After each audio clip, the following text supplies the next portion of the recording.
Hi everyone, welcome to Sai Jatin vlogs. ఈరోజు నేను బీరకాయ శనగపప్పు కర్రీ చేయబోతున్నానండి. ఇది మా అమ్మమ్మ నేర్పించిన బీరకాయ శనగపప్పు కర్రీ అండి. మీరు ఒకసారి చూద్దురు. బీరకాయ శనగపప్పు కర్రీకి ఫస్ట్ పాన్లో ఆయిల్ వేసుకునేసి పప్పు దినుసులు, ఆవాలు, ఆయిల్ హీట్ ఎక్కాక జీలకర్ర, ఆవాలు వేసుకోవాలి. ఆ తర్వాత ఆనియన్ వేసుకోవాలి.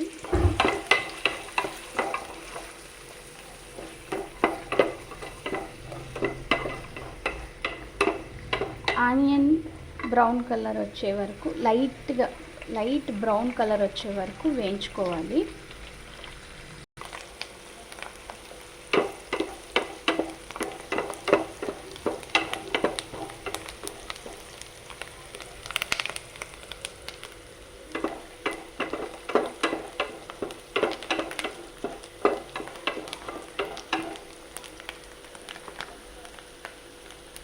ఇలా లైట్గా బ్రౌన్ కలర్ వచ్చాక కరివేపాకు, ఒక చిటికెడు పసుపు వేసుకోవాలండి.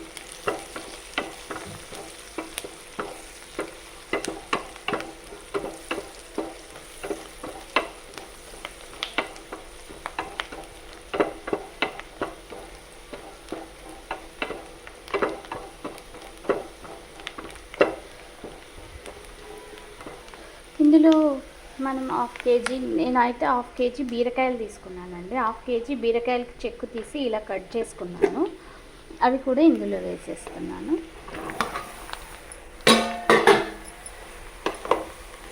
ఈ సమ్మర్లో అయితే ఈ బీరకాయ కర్రీ సంగటికి అయితే సూపర్ కాంబినేషన్ అండి. వైట్ రైస్ చపాతీలకు కూడా బాగుంటుంది. కానీ మా అమ్మమ్మ అయితే సంగటి బీరకాయ శనగపప్పు కర్రీ చేసేది. సమ్మర్లో మేము సమ్మర్ హాలిడేస్కి మా అమ్మమ్మ వాళ్ళ ఇంటికి వెళ్ళే వాళ్ళము. అప్పుడు ఇది చేసి పెట్టేది. మేమైతే డే బై డే అడిగేవాళ్ళము, అమ్మమ్మ సంగటి బీరకాయ శనగపప్పు కర్రీ చేయమని చెప్పి. మా అమ్మమ్మ చాలా బాగా చేసేది.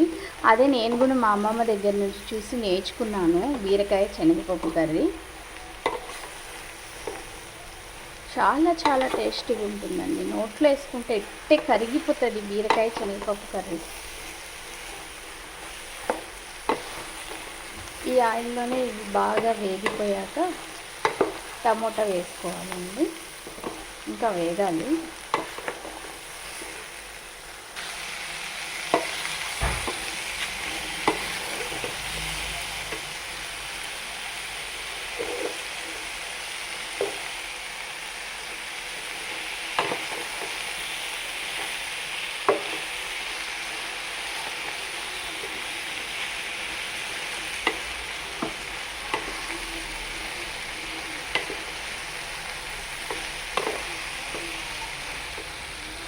కొద్దిగా మగ్గాక టమోటాలు కూడా ఇందులోనే వేసేసుకొని కాసేపు మూత పెట్టుకుంటే మగ్గిపోతాయండి. బాగా మగ్గాక కొద్దిగా ధనియాల పొడి, మిరప్పొడి వేయాలి, సాల్ట్.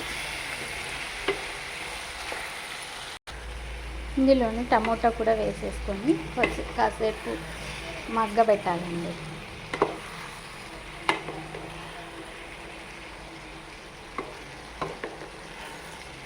ఇది మగ్గాక కాసేపు మూత పెట్టేస్తాను. ఇది మగ్గాక నేను శనగపప్పు ఒక 10 మినిట్స్ పక్కన ఉడకపెట్టుకున్నానండి. శనగపప్పు ఉడకపెట్టుకున్నాక పైన బురుగు వస్తుంది కదండి, అదంతా తీసేసేయాలి.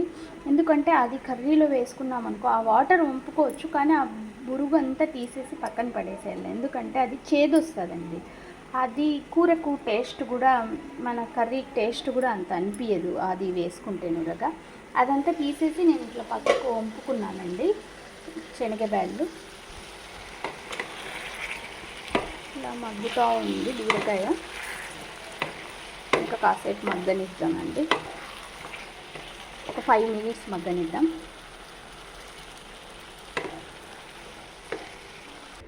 ఇప్పుడు మూత తీసి చూద్దామంటే ఇంత మగ్గింది.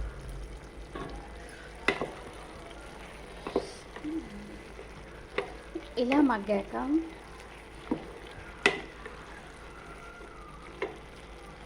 ఇందులో ఈ శనగబేడలు వేసేద్దాం. ఈ శనగబేడలు వేసేద్దాం.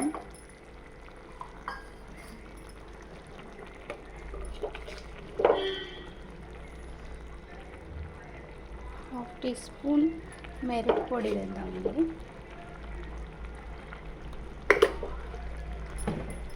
హాఫ్ టీ స్పూన్ మిరప్పొడి, ఒక స్పూన్ ధనియాల పొడి,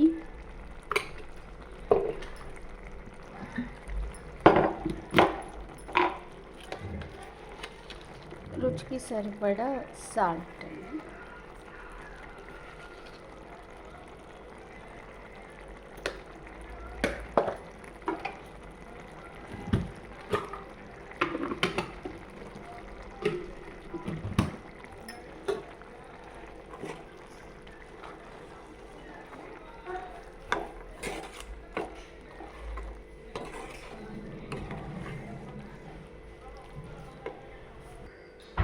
ఇందులో హాఫ్ గ్లాస్ మిరప్పొడి, ధనియాల పొడి, రుచికి తగిన ఉప్పు వేసుకున్న తర్వాత హాఫ్ గ్లాస్ వాటర్ వేసానండి. హాఫ్ గ్లాస్ వాటర్ వేసేసి ఒక 5 minutes కుక్ చేసేద్దాము. మూత పెట్టేద్దాము, బాగా కుక్ అవుతుంది.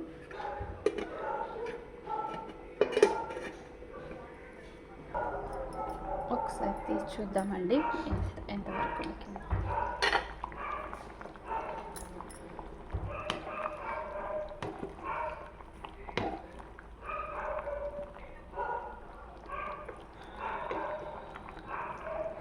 ఇంకొక 2 minutes ఉడికితే చాలండి.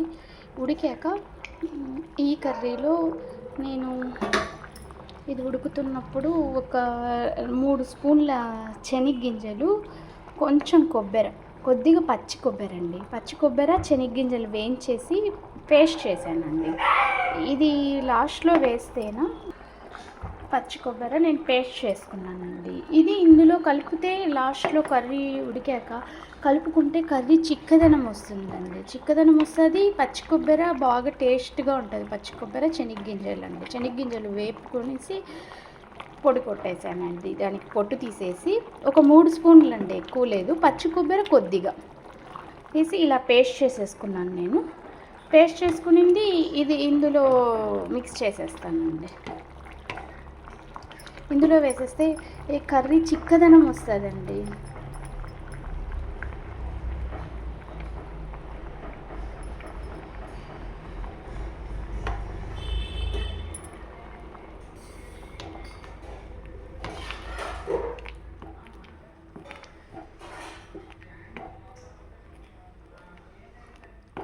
ఈ సమ్మర్కి అయితే రాగి సంగటి చేసుకొని లేత బెండకాయలు, లేత బీరకాయలు, ఇందులో బెండకాయలు కూడా లాస్ట్లో మిక్స్ చేసుకున్నా కూడా టేస్ట్ వస్తుందండి.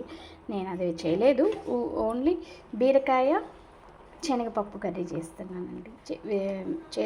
కర్రీ చేసుకొని సంగటి చేసుకుంటే సూపర్గా ఉంటుందండి.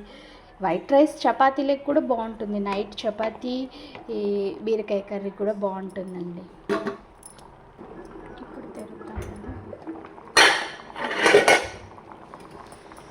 కరెక్ట్గా సరిపోతుందండి. ఇలా ఉడికితే చాలండి. మరి ఎక్కువ కూడా ఉడకనవసరం లేదు. లేత బీరకాయలు కాబట్టి 10 minutes కూడా పట్టదండి. ఇంకా త్వరగానే అయిపోతుంది. ఈ బీరకాయ శనగపప్పు కూడా ఎక్కువ ఉడకూడదండి.